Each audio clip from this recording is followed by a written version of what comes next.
Bayangkan, Anda adalah seorang dokter muda. Baru aja lulus, penuh semangat, udah siap mengabdi. Datanglah ke desa kecil yang bisa dibilang agamis lah. Di hari pertama praktek, pasien Anda itu ibu-ibu, ibu muda yang menolak vaksinasi yang Anda rekomendasikan gitu. Alasannya, ditanya, kenapa alasannya Bu? Alasannya sederhana. Dokter, saya lebih percaya kepada Allah daripada jarum suntik, dokter. Apa di saat itu Anda rasakan? Frustasi? Apakah bingung? Atau mulai mempertanyakan, siapa sih yang sebenarnya salah di sini gitu? Run.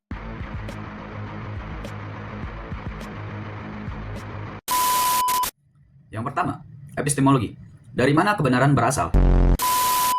Pertanyaan pertama yang diajukan oleh filsafat ilmu adalah bagaimana kita tahu sesuatu itu benar. Ini yang disebut sebagai epistemologi, cabang filsafat yang membahas sumber dan batas pengetahuan. Dalam kasus ini, ada dua sistem epistemik yang berbenturan. Yang pertama, yaitu epistemologi ilmiah atau empiris.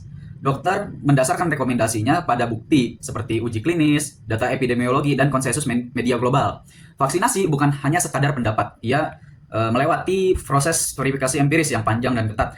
Dalam filsafat ilmu, Karl Popper menyebutkan ini sebagai pengetahuan yang falsifiable, ya artinya bisa diuji, bisa disalahkan, dan justru karena itu bisa dipercaya, karena telah pernah melewati proses. Yang kedua adalah epistemologi religius atau iman. Pasien mendasarkan keyakinannya pada wahyu, tradisi, dan pengalaman spiritual. Bagi komunitas religius, pengetahuan ini tidak selalu harus datang dari laboratorium.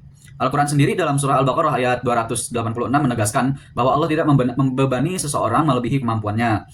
Dalam tradisi fikih, prinsip la dororo wala diror itu tidak boleh ada bahaya dan tidak boleh membahayakan.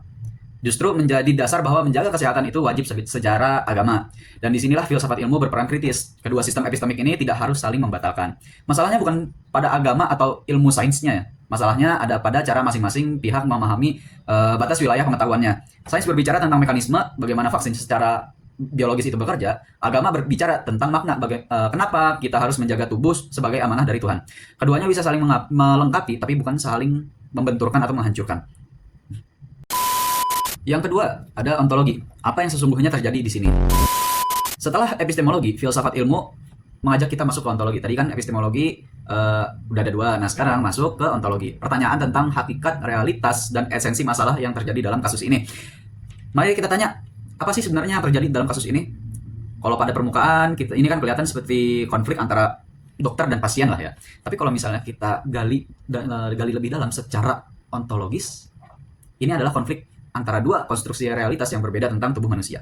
Bagi dokter, tubuh adalah organisme biologis yang bisa jatuh sakit karena patogen, virus, bakteri. Dan ilmu kedokteran hadir untuk memperbaiki mekanisme tersebut yang rusak. Bagi pasien, tubuh adalah amanah dari Allah, dari Tuhan. Dan keputusan tentang tubuh tidak bisa dipisahkan dari hubungannya dengan sang pencipta gitu. Filsuf ilmu Thomas Kuhn menyebutkan perbedaan seperti ini sebagai incommensurability ketika dua paradigma berbicara dalam bahasa yang berbeda sehingga sulit ditemukan titik temu langsung. Tapi apakah benar-benar tidak ada titik temu? Justru disinilah filsafat ilmu memberikan solusi. Kita perlu menggeser pertanyaannya. Bukan siapa yang benar antara sains atau agama, melainkan dalam konteks apa masing-masing ini pengetahuan ini valid. Secara ontologis, ya tubuh manusia adalah realitas yang kompleks tentu, karena sekaligus biologis dan spiritual. Dan pendekatan yang hanya melihat satu dimensi saja itu adalah pendekatan yang reduktif atau nggak utuh. Yang ketiga ada aksiologi, yaitu etika dan tanggung jawab siapa. Bagian ketiga dan terakhir ini bisa jadi analisis dari filsafat ilmu ya. Tentunya kita sudah familiar dengan namanya bagian aksiologi. Filsafat ilmu dari aksiologi. Pertanyaan tentang nilai etika dan tanggung jawab sosial. Ada dua prinsip di sini. Ada dua prinsip etika yang saling berhadapan dalam kasus ini. Yang pertama ada beneficence, kewajiban dokter untuk melakukan yang terbaik bagi pasien.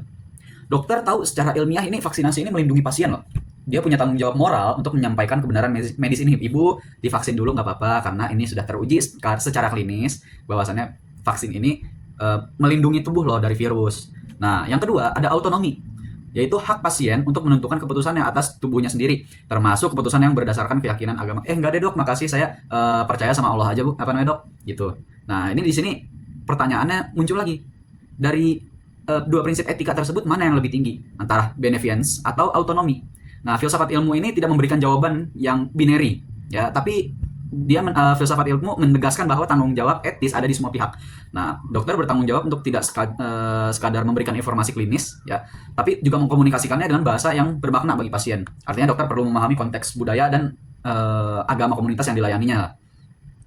Misal seperti ibu maunya sehat. Nah, ini supaya lebih sehat dan kedepannya nggak perlu ke rumah sakit lagi, kita vaksin, Bu. Jadi ibu kalau kena virus tetap sehat, ibu. Nah, dan pasien sendiri serta komunitas religiusnya ini yang agamis, yang religiusitas bertanggung jawab untuk nggak menutupi diri gitu dari pengetahuan yang bisa menyelamatkan nyawa. Enggak, saya nggak mau. Enggak, saya percaya ini. Enggak, saya percaya itu. Seperti contoh kasusnya pada COVID tahun lalu, ada yang nggak percaya sama COVID, dihiruplah udara COVID. Ujung-ujungnya kena COVID. Lanjut, disinilah konsep etika dialogis dari Jürgen Habermas yang relevan.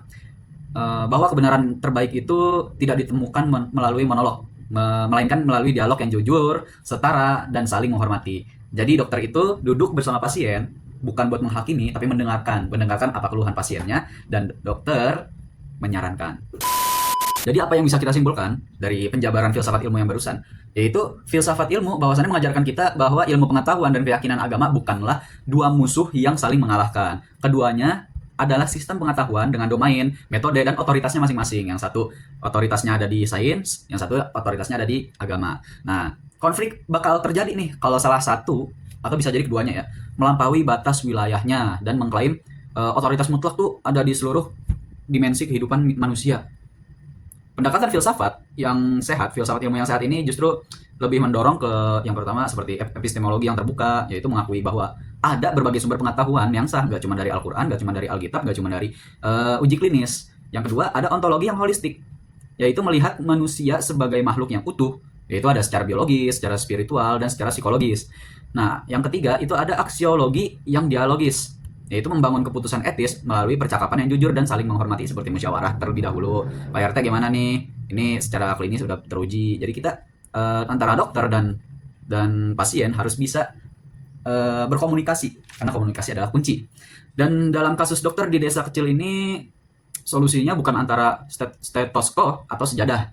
Solusinya adalah berdiri di antara keduanya, membawa ilmu pengetahuan dengan rendah dan menghormati iman dengan sungguh-sungguh. Solusinya cukup menengah, karena pada akhirnya baik sains maupun agama kalau dipahami dengan benar mengarah pada satu tujuan yang sama, yaitu kebaikan dan keselamatan manusia. Jadi sampai sini saja yang bisa saya sampaikan. Kurang lebihnya saya minta maaf karena kesempurnaan hanyalah milik dia, bukan milik saya. Terima kasih. Assalamualaikum warahmatullahi wabarakatuh.